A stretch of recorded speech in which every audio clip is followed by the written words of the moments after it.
Hey there guys, welcome back to another video, where today we are going to be reacting to Film Theorists. No copyright. I'm just reacting. So, this is also a very warning, as it says right here. This is a spoiler alert to everyone who has not watched Harry Potter yet. So if you have not watched Harry Potter, please do not watch this video. Watch all the Harry Potter sets first. Maybe if you haven't read any of the books or seen any movies, haven't read all the books or seen all the movies. If you haven't done both, that's okay. But if you haven't done one or the other, then don't watch this video. So just leave this video right now, okay? Right now. I don't want to spoil your whole life. Okay. Go. Fair warning, today's theory will completely alter the way you watch movies 3 through 7 Part 2, otherwise known as 8 for any sane human, of the Harry Potter series. If you want to Okay, so also if you feel like leaving this video also because of that, you should probably go enjoy Harry Potter as you know it.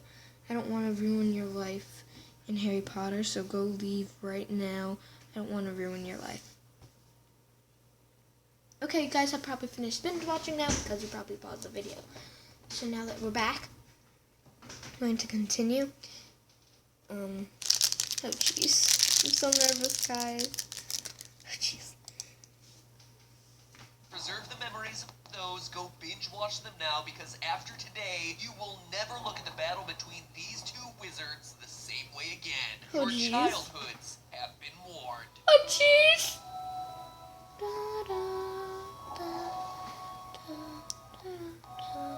Wow, that's so clever. Hello, Internet. Welcome to The Film Theory. The show where I was going to do an episode on Fantastic Beasts, but frankly, the more I looked into that movie, the more I just wanted to go back and talk about some good old-fashioned Harry Potter. You know that feel when you got a Scamander and you just want a little bit more Longbottom? You know what I mean? You know what I mean? You know what I mean. So anyway, combing back through the old Potter lore to piece together the secrets of magical beasts, which will eventually become a theory, don't get your nifflers in a twist, I discovered something that literally changed everything I thought I knew about everyone's favorite boy who lived. And no, it's not something that's an obvious part of the story's lore. At least, I don't think so. In a weird way, Harry should be thanking Voldemort. Otherwise, he would have just been, well, Neville. Then again, that Neville one surprised me too when I put all the pieces together, but apparently it was old news to a bunch of the Potterheads. But hey, okay, I'm sorry. I'm not the type of person who remembers from memory what the Dursleys were eating for breakfast on the morning that Harry was invited to the Quidditch World Cup. It was grapefruit, right? I think it was grapefruit. That's my answer, grapefruit. Let me know in the comments if I'm right. Anyway, this theory hinges on an ancient form You're eating of magic, sausage. number magic, otherwise known as math. Yay! How much more excited everyone would be to have their 5th period class. Okay, if you guys know anything about me, I am like a total math person. Like, I love math. Math is my baby. Math, math, math, math, math. I married a vision, and then we had a baby. Math, it was math, yeah. Okay, that's it. Be number magic instead of math, real talk. You got yourself a branding problem. And heck, no wonder Harry and Co didn't figure this one out themselves, since number magic isn't even a subject that they're taught. But don't you worry, because I've got you covered. So hop on those firebolts, cause away we go. For this theory, we get to Whee! Just kidding. That's just me picking up the camera. Yeah, that's right. I'm using an old style camera. Just kidding. I'm using my tablet. You guys know me. I don't have anything special. go back, way back. Harry Potter Part 6. Long before Harry did the fanboy move and named his kid Albus Severus Potter, we got this scene where we see Tom Riddle, otherwise known as Pre-Voldemort, learning about splitting his soul using dark magic. It's called, as I understand it, Horcrux. It's the first time that we hear Tom Riddle specifically mention Horcruxes, which we know he later uses to divide up his soul into neat little slices of soul pie and shove them into pretty much anything he can get his hands on, from books to cups to snakes. Snakes, not Snapes. Though, real talk, how awesome would it be to have Snapes on a plane? Get these Snapes off my plane. Samuel L. Jackson must have failed potions. Oh, and by the way, this joke, in fond memory of Alan Rickman. You are certainly missed, sir. Now, enough sadness, back to the theory. As Slughorn mentions in the scene, Horcrux talk is no laughing matter. This is very dark stuff. Very dark indeed. Tom says probably what we're all thinking. I didn't fully understand it. Like the cheeky little scamp that he is. But in all seriousness, how does this work? Because if you really stop to think about it, there are some pretty severe implications to this whole Horcrux business that goes unexplored in the books and movies. So before we go there, let me remind you of the mechanics of splitting your soul. This one is for all of us who aren't hardcore enough to have yawned their way through the Deathly Hallows Part 1 15 times. Let's be honest here for a second. We can all agree, right, that Ron being gifted and brought back by a Deluminator is a pretty darn goofy moment, right? Am I the only one who thinks that still? Because seriously, the thing just takes light away from things. It doesn't also have a magical teleportation device in it. That's just random. You must be JK, JK. Anyway, a Horcrux is an object that contains or hides part of someone's soul, thus allowing them to survive should someone kill their original body. It's like a bank, but instead of money, you store souls. Just like a real bank. Have you seen those interest rates lately? Seriously, less than 1%. What are you doing, economy? Anyway, in the scene we saw before, Slughorn dishes up some really handy exposition by telling us that to create a Horcrux, we have to commit a murder, then somehow use the life energy transferred during that murder to split your own soul in half and sort of rip part of it out of your body and cram it into the nearest object of your choice. Preferably something with a little staying power and not that weak old block of cheese in the back of your fridge. Though, I will admit that thing's been in there for a while and at this point I ain't touching it, so perhaps that cheese is the safest vessel for that soul. Anyway, based on the info from the books and the movies, the actual mechanics... Okay. That was a really funny joke. What was that? Oh, and guys, if you want to watch this entire thing by yourself without any interruption of me going blah blah blah, pause, blah blah blah blah blah blah, unpause, blah, blah, blah, blah, in the middle of it, then make sure you go and check out from the top. I will show you guys, and if you can't read it, yeah, that's very hard to read. It's easier to read from down here. So film theory, right up there. So it says, film theory, Harry Potter, more Voldemort than Voldemort. So make sure you go check that out if you guys want to watch it without me interrupting. It's not like we're writing an eHow page on the subject. We get the general point that when you create a Horcrux, you're splitting your soul in half between your body and an object, and that tells us everything we need for today's theory. That's seriously the Tom Riddle cheese. and Slughorn talk about splitting the soul into 7 pieces. We all assumed that it's 7 equal pieces. It is most definitely not.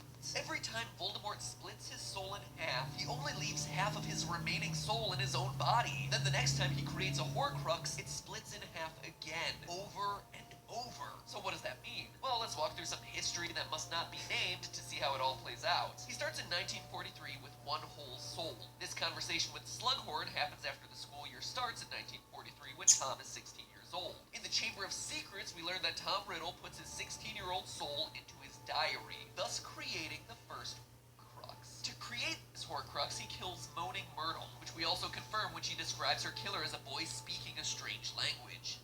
But they said something funny. A kind of made-up language.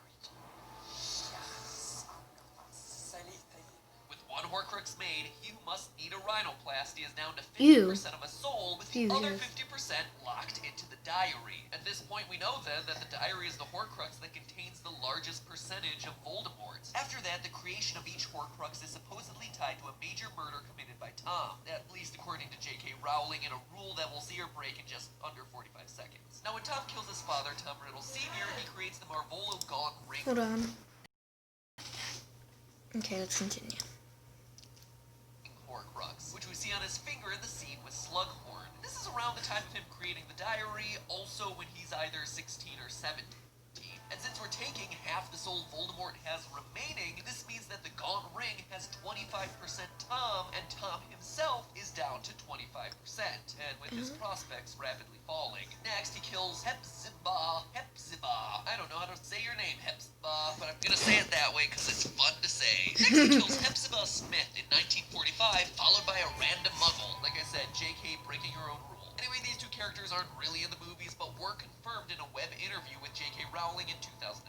Tom bumps them both off and splits his soul into the Hufflepuff cup that we see in Goblet of Fire and the Slytherin locket that shows up at the Sirius Black estate. So these Horcruxes have 12.5% soul and 6.25% soul, with Tom himself being down to 6.25%.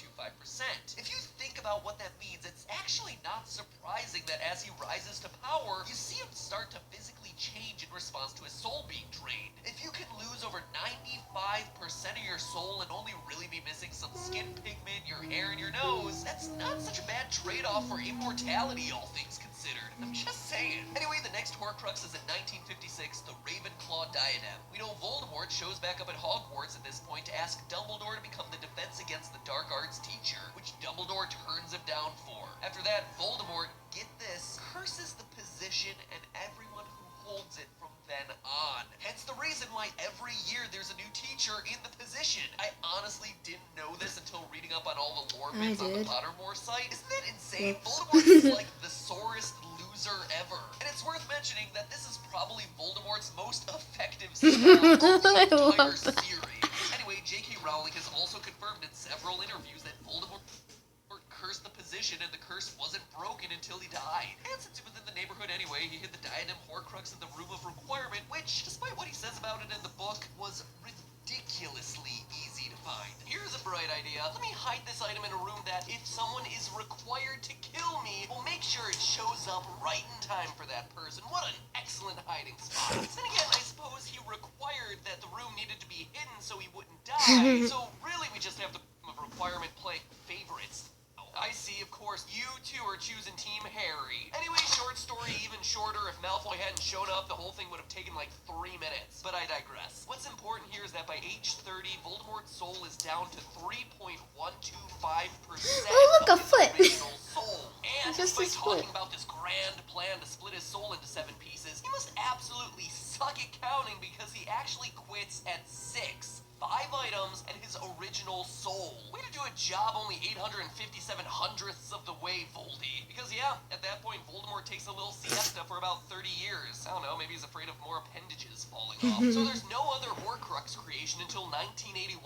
That's the moment when Voldemort attacks Harry Potter. That's not even intentional Horcrux creation. I don't think this guy was ever going to get to 7. By the way, just as a side note, anyone else realize that Voldemort is 54 when he attacks Harry? I always just assumed that he was in like his 30s. And that is still decades before the book. He is literally 70 when we see him returning to power. That is crazy. People give the guy a hard time for looking as rough as he does?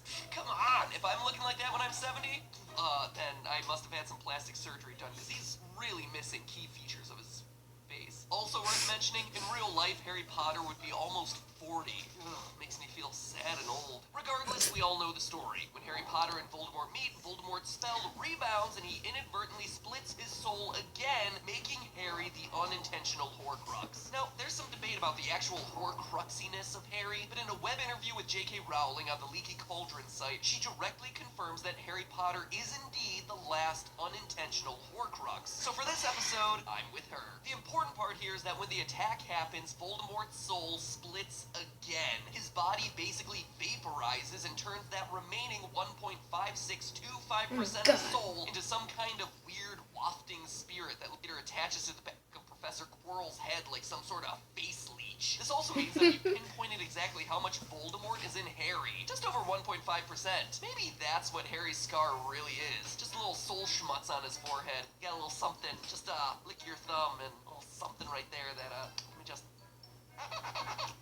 Since you don't have a mother, I have to do it for you. Ooh, that hurts. So what does all this tell us when the Harry Potter series starts? Well, first, that the whole Potter series is predicated on a 1.5% soul blob, which does seem to take a little bit away from the gravitas of this series. It also tells us that when Harry's destroying Horcruxes, some of them matter a whole lot more than others. The very first one that Harry destroys is actually the biggest deal because it contains literally half of Voldemort. That's a lot. 50% more than any other Horcrux, and way more than Voldemort himself at the end of the series. So in reality, by the end of Book 2, Voldemort is mathematically mostly dead. From there, the Horcruxes go on to be destroyed in pretty much the same order that they were created, effectively knocking out 96.875% of Voldemort's soul before the final movie even begins.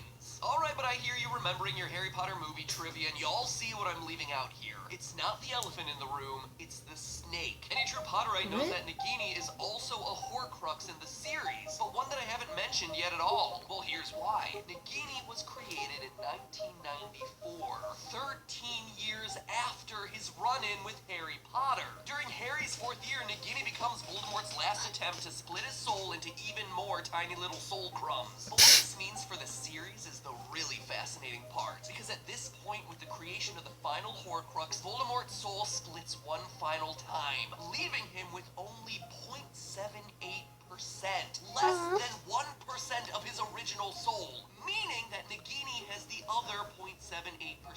With so little soul left, it's no wonder that Voldy can't effectively use the Elder Wand at the end of the series. Yeah, I know that the actual explanation given in the movies is about disarming the Elder Wand from other wizards, but that is a whole nother episode unto itself, my friends. What's even more shocking about this reveal is that it means that Harry Potter himself, starting in the 4th movie and through to the end of the series, is more Voldemort than Voldemort. In fact, he's literally twice the Voldemort is. From the 4th movie onward, Tommy Riddle is at 0.78% soul. Harry, from his birth, is rocking out at 1.5% Voldemort. And when you stop to think about it that way, the last battles of this series are really anticlimactic. They are literally battling over a villain with a health bar of less than 1%.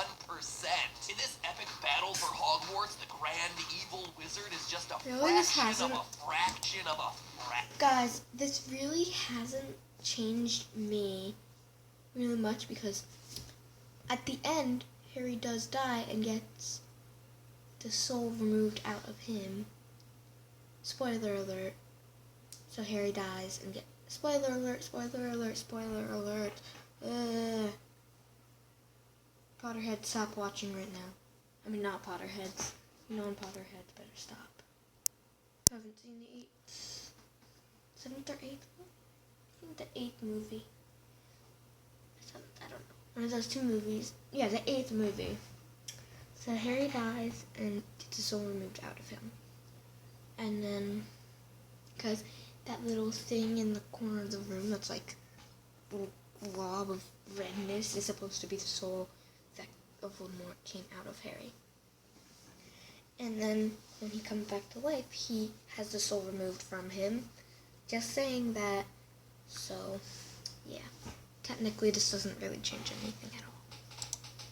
Action. So there you have it. Definitive mathematical proof supported by the author and the lore that Harry Potter is more Look at how than the Voldemort actual smells. Voldemort in the Harry Potter series. Makes you look at him a bit differently, huh? Every time you see Harry on screen, you're literally looking at the largest percent of Dark Lord walking around in the whole series. Oh yeah, and if you want one final thing that'll completely ruin the way that you look at Harry Potter from here on out, Daniel Radcliffe starred in the Broadway production of Equus, in which he rides horses around naked. So, Ew. have fun Google image searching that one. Put away your wand, Harry. Put it away. But hey, that's just Ew. a theory. A film theory. And cut.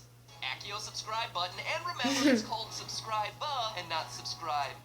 So please perform some magic of your own and click that subscribe button. Like I mentioned with Fantastic Beasts being a new series, you can bet theories are on their way about that one. And if subscribing ain't your thing, well then do me a... Okay. So that's really all the time we have for today. And I hope I can see you guys next time. Tell me if you want more reactions. I will be sure to do them. Tell me what you want them on to in the comments below. Make sure to subscribe, leave a like to join the Maybish fam. If you want to rename the Maybish fam, tell me what you want to rename it. And please make sure, once again, make sure to subscribe. Hit the like button, smash the like button, and I'll sure to see you guys next time.